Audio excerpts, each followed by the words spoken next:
In this video, we're reviewing Bugonia and numbing our minds so the aliens can't get them with a tart honey cocktail called the Queen Bee.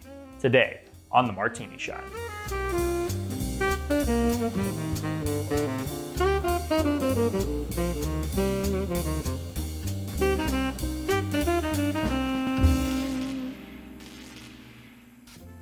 Hello and welcome to the Martini Shot, the home of movie reviews and movie-themed cocktails. Before we get into the review, let's whip ourselves up a drink.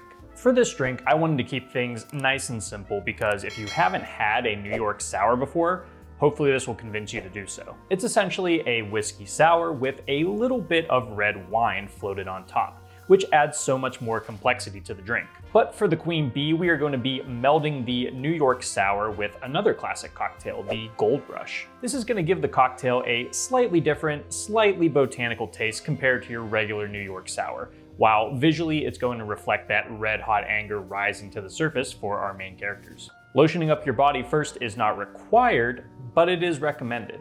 Let's get into it. This will be a shaken cocktail, so go ahead and grab yourself a shaker. First, we're going to be starting with a little bit of fresh lemon juice at 3/4 ounces, followed by a little bit of honey liqueur at 3/4 ounces. If you don't happen to have that, you are welcome to use a honey syrup in its place. And then for our whiskey, I'm going to be using a overproof bourbon. The reason I'm doing this is because oftentimes the taste of whiskey kind of gets lost in these whiskey sour cocktails, so adding one that's a little bit more higher proof will help bring that taste back to the forefront. And if you're going to use a overproof bourbon, I would use about 1.5 ounces and 2 ounces if you're going to be using a regular bourbon. And then once that's done, go ahead and throw some ice in your shaker and shake to chill.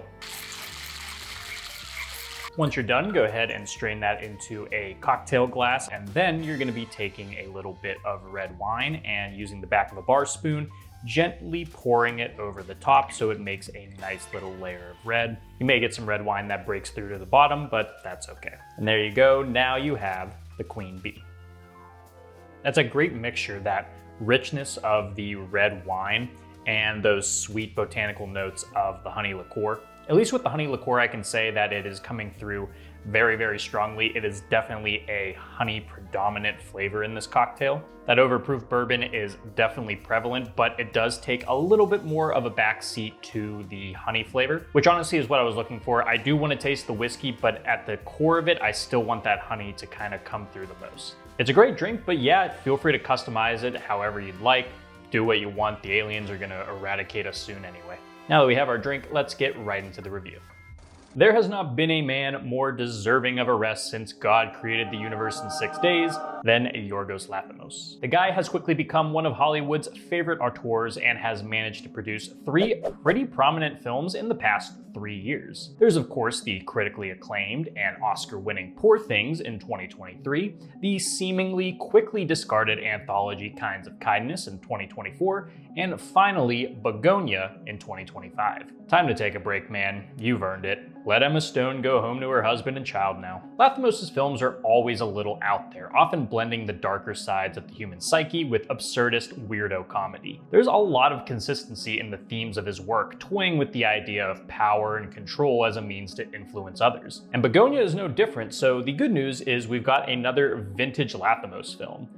And the bad news is we've got another vintage Lanthimos film. Bugonia is certainly a fun, incredibly depressing time, something we'd be shocked to find absent in one of Lanthimos' films. He offers a solid, timely character study that delves into the minds of the oppressed and oppressor, analyzing what makes them do the things they do and believe the things they believe. To perhaps no one's surprise, he manages to direct all of his stars profoundly well, with each member of the tiny cast managing to shine in different ways. So, as a movie, it's pretty damn good.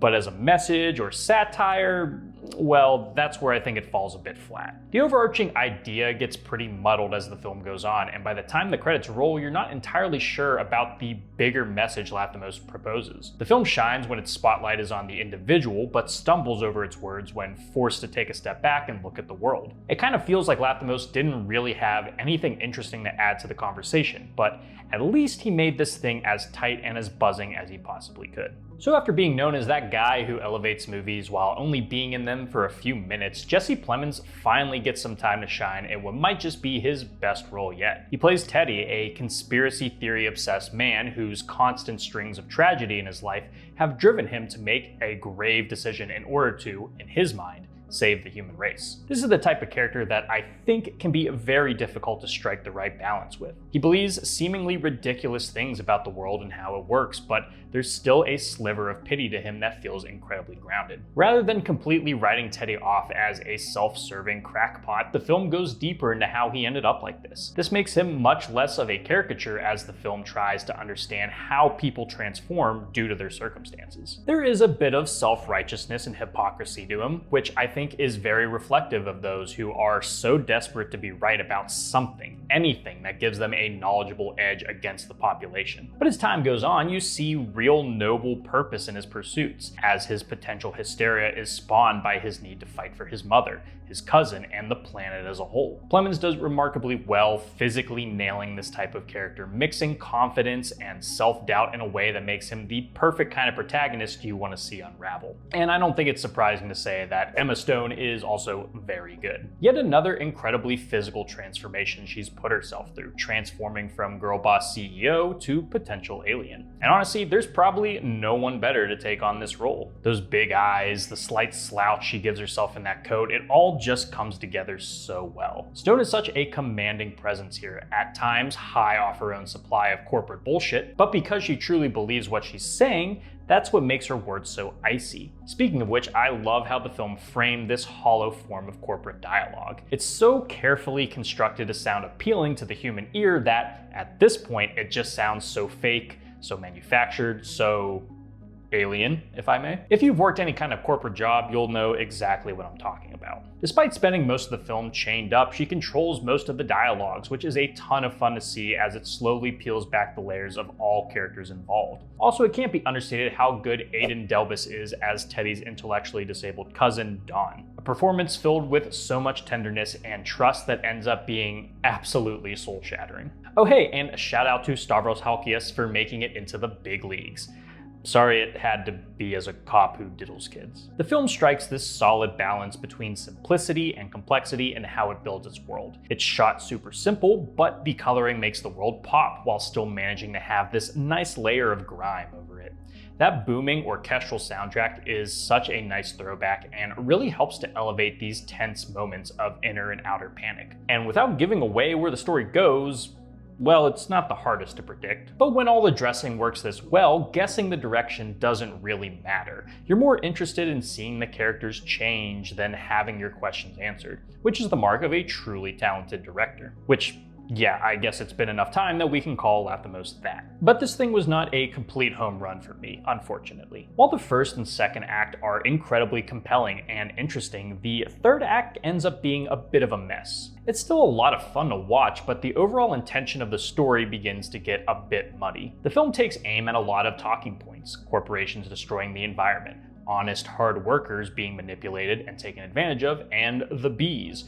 Won't somebody think of the bees? It lines a lot of these up for some pretty surface level critiques before the third act kind of flips everything on its head. That's a welcome mix up for the story, but it ultimately confuses me on what the film was ultimately trying to say. To say it's saying nothing is a disservice to Lanthimos and his body of work, but I just don't think this was as complete of a thought as his other films. Every prickly territory it delves into is kind of just wiped away by the end, sacrificing some character building for some odd decisions that don't make a ton of sense when you go back and reflect from the beginning. But if anything, it's making me want to watch it again just to figure out if I missed anything. If there's more to unpack, I would love to discuss it more, but for now, it left me feeling a little hollow. But even without a truly interesting or provocative take on the us versus them dilemma, Bugonia still pulls off a highly entertaining pseudo-sci-fi tale filled with tension, uncomfortable laughs, and grim conclusions. Its contained story leaves just enough wiggle room for some wonderful character work that I only wish could have been brought full circle more fulfillingly. Overall, not Lanthimos' most out there or intriguing work, but certainly one that deserves your attention. I for one welcome our new insect overlords. They couldn't do worse of a job running this place than we have. For my rating, I'm giving this film 3.5 bottles of antifreeze out of 5. Guys, thank you so much for tuning into this episode of the Martini Shot. If you saw Bugonia, let me know what you thought about it down in the comments. And if you like what you saw here and would like to see more, don't forget to like, subscribe, and follow me across all social media channels. Those links are down in the description below. If you enjoy movie reviews and movie-themed cocktails, be sure to check out my website, martinishot.blog. Until next time, thank you again for watching. I'll see you in the next one. Live deliciously, but please remember to drink responsibly.